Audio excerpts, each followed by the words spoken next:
Hello everyone, welcome back to target for IQ. मेरा नाम है वैभव। वो सारे स्टूडेंट्स जो अपनी एलएलबी कंप्लीट कर चुके हैं, इवन वो स्टूडेंट्स जो एलएलबी कर रहे हैं, उन सब का एक ना एक दिन ये मकसद ज़रूर होता है, ये एक सपना ज़रूर होता है कि हमें जज बनना है।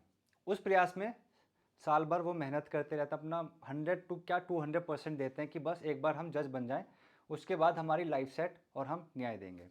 ठीक, वो स्टूडेंट्स जो उस सपने को अचीव कर लेते हैं, जज बन जाते हैं, तो उनसे अपेक्षा की जाती है कि वो उस कुर्सी पे बैठ के न्याय दें, समाज में न्याय दें। जो पार्टीज उनके सामने आ रही है अपना केस लेकर, उनको भी जस्टिस प्रोवाइड कर सकें। ठीक, बिकॉज कहीं ना कहीं आप लोगों ने भी ये देखा होगा कि जब भी दो लोगों में लड़ाई होती है तो बोलते हैं ना, बिल्कुल एंड मोमेंट जो आखिरी हथियार होता है वो होती है कोर्ट का दरवाज़ा खटखटाना। और पार्टी भी बोलती है कि I will see you in court, मैं तुम्हें कोर्ट में देख लूँगा। क्योंकि कहीं ना कहीं ये उम्मीद ज़रूर उनको होती है कि अगर मुझे कहीं से न्याय नहीं मिलेगा तो कोर्ट एक आखिरी रास्ता है जो मुझे न्याय देगा, जो मुझे जस्टिस प्रोवाइड कराएगा। ठीक, तो ये तो जज को भी, इवन जो वो स्टूडेंट्स जो जज बन जाते हैं, उनको सोसाइटी में जस्टिस देना चाहिए। जिस पार्टी को जस्टिस की ज़रूरत है या जो एविडेंस उनके आए हैं, उन एविडेंस की बेसिस पे पार्टी को जस्टिस प्रोवाइड करनी चाहिए। बट आप लोगों ने ये नोटिस ज़रूर किया होगा, इवन न्यूज़पेपर में पढ़े होंगे या टीवी चैनल्स पे भी देखा होगा कि कुछ जजेस ऐसे होते हैं जो जज तो बन जाते हैं, न्याय भी करते हैं, बट कभी ना कभी वो उस न्याय के पीछे कुछ ऐसा कार्य कर देते हैं जिससे कि उनसे वो अपेक्षा नहीं की जाती। यानी कि वो ब्राइबरी ले लेते हैं, घूस ले लेते हैं, पैसे लेकर अपना जस्टिस देते हैं। एक पार्टी को जस्टिस दिया, दूसरे को नहीं। पर जिस पार्टी को जस्टिस देते हैं पैसे देके, क्या वो जस्टिस कहलाया जाएगा? क्या वो उस कुर्सी पे बैठने लायक हैं? क्या वो जज कहने लायक हैं? ऐसी एक मैटर आया है हमारे हाई कोर्ट में। आइए जानते हैं कि वो मैटर है क्या।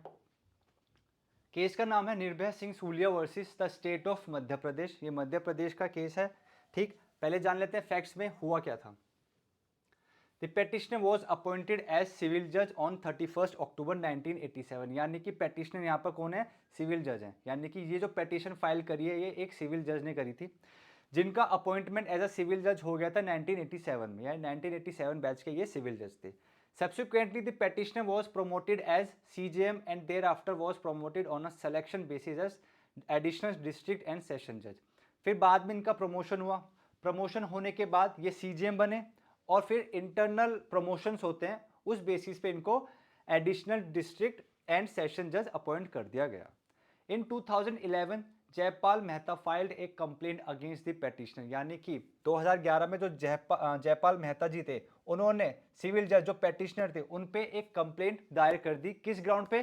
That petitioner was perform corrupt practice with the cooperation of co-accused. यानी कि उन्होंने क्या ग्राउंड लगाया कि जो सिविल जज थे वो करप्ट प्रैक्टिसेस यूज कर रहे हैं। यानी कि जो प्रैक्टिस उनको नहीं फॉलो करनी चाहिए थी, वो वही कार्य कोर्ट पे अपनी कुर्सी बैठ के कर रहे हैं। किसकी मदद से कर रहे हैं? को accused stenographer.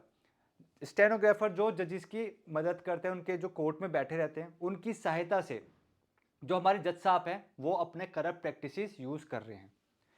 In deciding the bail applications in relation to offences registered under section 34 clause 2 of MP excise act. यानी कि कोई एक अपराध हुआ था जो एमपी एक्साइज एक्ट के माध्यम से सुना जाना था। ठीक, उस एक्ट में यानी एमपी एक्साइज एक्ट में जिस ऑफेंस के लिए उन्हें बेल नहीं देनी थी, जज साहब ने स्टेनोग्राफर के साथ मिलकर उस अपराधी को इस एक्ट के अंदर बेल दे दी। ठीक, तो बेल हम सब भी जानते हैं बेल कैसे दी है। बेल देने का मकसद था पैसे। पैसे दिए और जिस पार्टी को बेल नहीं मिलनी चाहिए थी उसको मिल गई बेल। अब इस बेसिस पे जयपाल मेहता जी ने कर दी कंप्लेन। ठीक, a show cause notice was issued to the petitioner under MP civil service rule 1966।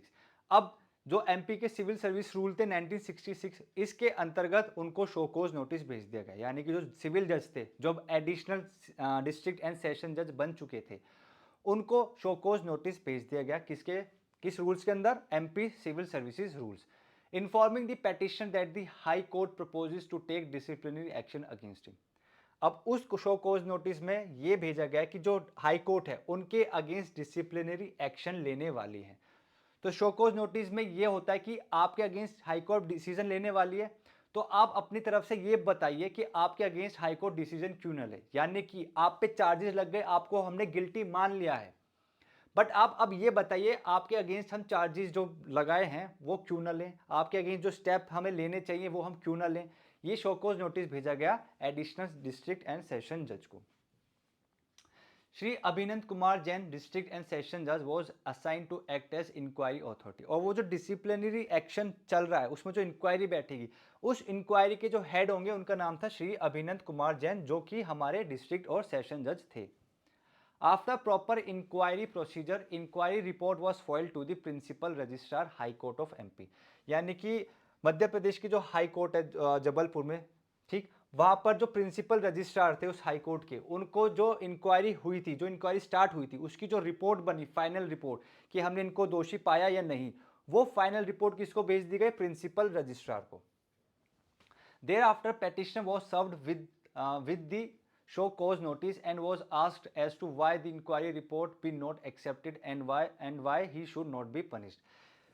अब ये जो रिपोर्ट आई थी, इस रिपोर्ट में आने के बाद उनको अगेंस्ट, यानी जो हमारे जज साहब थे जिन पे कंप्लेन लगाई गई थी, जिनके अगेंस्ट कंप्लेन फाइल की गई थी, उनको दोबारा से एक नोटिस भेजा गया और ये पूछा गया कि आपको पनिशमेंट क्यों ना मिले, और ये जो इंक्वायरी रिपोर्ट है इसमें जो लिखा है हम उसको एक्सेप्ट क्यों नहीं करें। यानी कि अब आप सिद्ध करें कि इस रिपोर्ट में जो लिखा है, आपके अगेंस्ट जो आया है, इसको हम एक्सेप्ट क्यों ना करें और आपको पनिशमेंट क्यों ना मिले। ये अब सिद्ध किसको करना था? एडिशनल डिस्ट्रिक्ट जज, यानी जिनके अगेंस्ट कंप्लेंट फाइल हुई थी।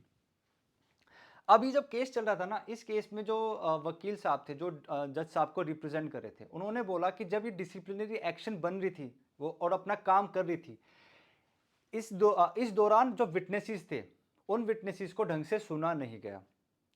प्लस जो बेल एप्लीकेशन कहा जाए, जो उन पे आरोप लगाया गया कि बेल एप्लीकेशन उनकी एक्सेप्ट कर ली गई, जिन अपराध में बेल नहीं मिलनी थी उन्होंने बेल दी, उसके भी उस बेल एप्लीकेशन के अगेंस्ट कोई भी पुख्ता सबूत नहीं है, ठीक है, कोई एक प्रॉपर एविडेंसेस भी नहीं है।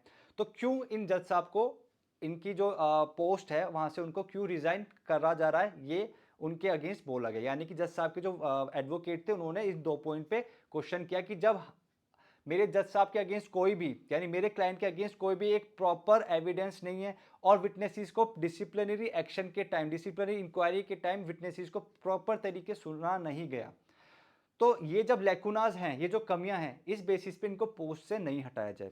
बट यहाँ पे जो कोर्ट थी उन्होंने क्या बोला?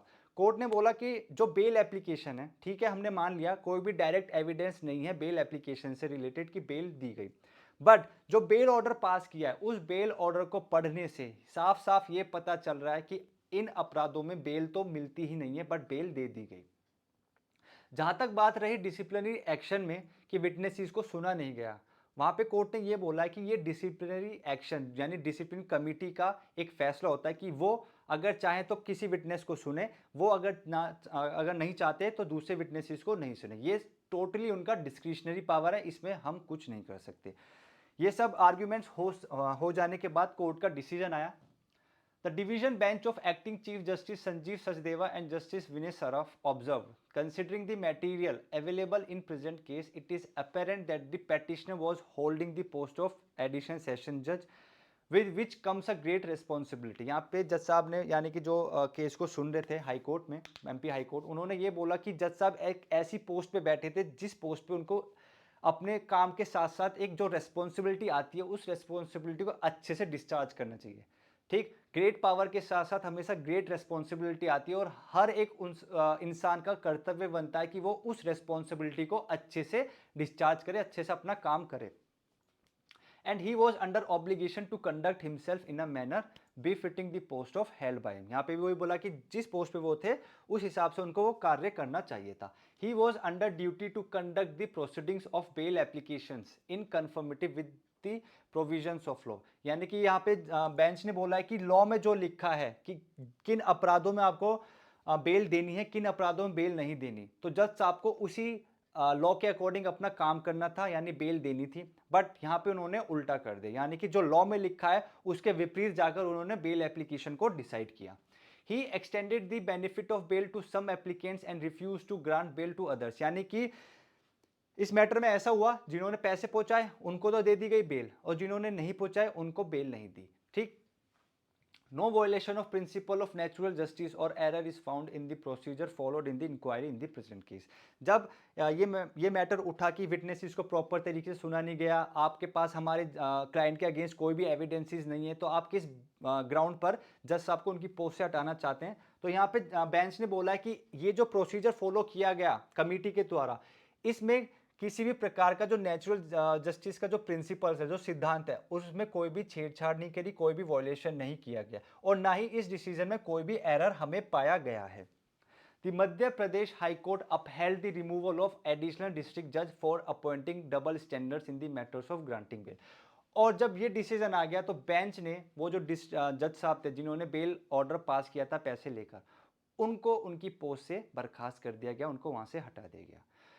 तो कहाँ हम स्टूडेंट्स मतलब कि काफ़ी सालों से मेहनत करते हैं और इतनी अच्छी पोस्ट पर पहुँचते हैं और एक एक फैमिली में अपना फैमिली का नाम रोशन करते हैं, पेरेंट्स का नाम रोशन रोशन करते हैं और जब इतना टाइम हो जाता है, आप इतनी अच्छी पोस्ट पे पहुंच जाते हैं, डिस्ट्रिक्ट एडिशनल डिस्ट्रिक्ट जज बन जाते हैं, उस जगह आकर आप एक छोटे से लालच के लिए, पैसों के लिए ऐसा काम करते हैं और ऐसा काम जब आप करते हैं फिर ये मैटर सीधा हाई कोर्ट पहुंचता है और फिर आपको पोस्ट से हटा दिया जाता है। तो सोचिए जब आपको पोस्ट से हटाया जाता है, वो समय जब आपकी फैमिली खुश थी, आपका सिलेक्शन हुआ और अब इस समय जब आपको आपकी पोस्ट से हटा दिया गया, तो दोनों में कितना डिफरेंस है। आपकी आपकी बेइज्जती भी अलग, साथ साथ आपकी फैमिली की भी बेइज्जती अलग।